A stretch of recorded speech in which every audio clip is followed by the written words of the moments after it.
Rinaldi is a street that stretches 9 miles east to west, starting in Mission Hills and ending in Chatsworth.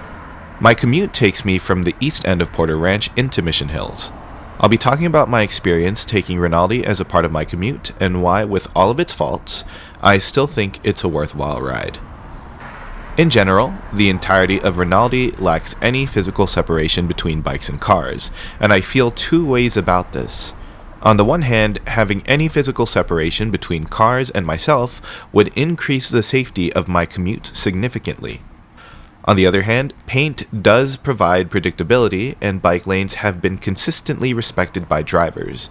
I feel like my attitude towards this is good enough. I kind of feel like I have a beggars can't be choosers kind of attitude, but they can clearly do more here. I then start to think that there isn't really any excuse for nearby arteries like Tampa and Corbin for not having any bike lanes at all, but that's besides the point. Now here's a problem with these bike lanes that are unfortunately very common. The parallel parked cars I bike right next to have been, for the most part, okay. It shows up often on this route, like this,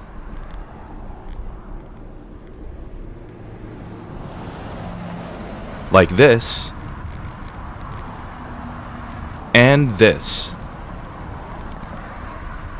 Here's the thing, I'd really not like to have to stress about the possibility of having a car door opened into me, or worse, an unsuspecting driver pulling out onto the road and not seeing me come by.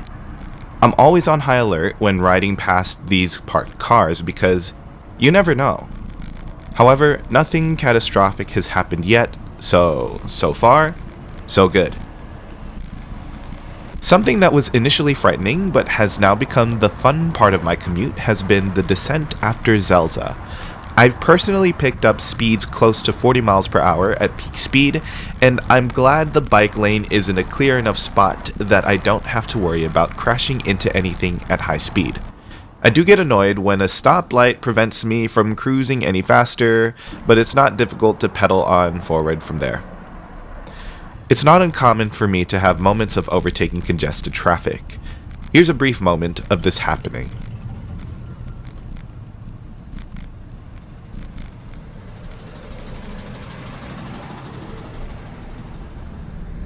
A moment of taking this road that is a bit inconvenient is the moment I cross the 405 entrance past this Shell gas station. The bike lane ends for a moment and there's no signage for any bike lane in between that entrance and Sepulveda.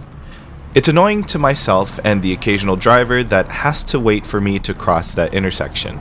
I take the leftmost part of the right turning lane to remain visible to drivers, as trying to squeeze to the right could cause problems for myself. Once that's over though, I just head right back onto the bike lane.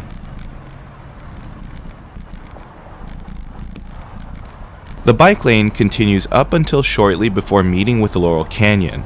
The road widens, which allows for the bike lane to sit between the right turning lane onto Laurel Canyon and the lane that continues forward onto Workman. While the infrastructure along Rinaldi isn't as bike-friendly as Resita's infrastructure is, I'm still able to make it a part of my commute, and even the simplicity of a painted bike lane helps that.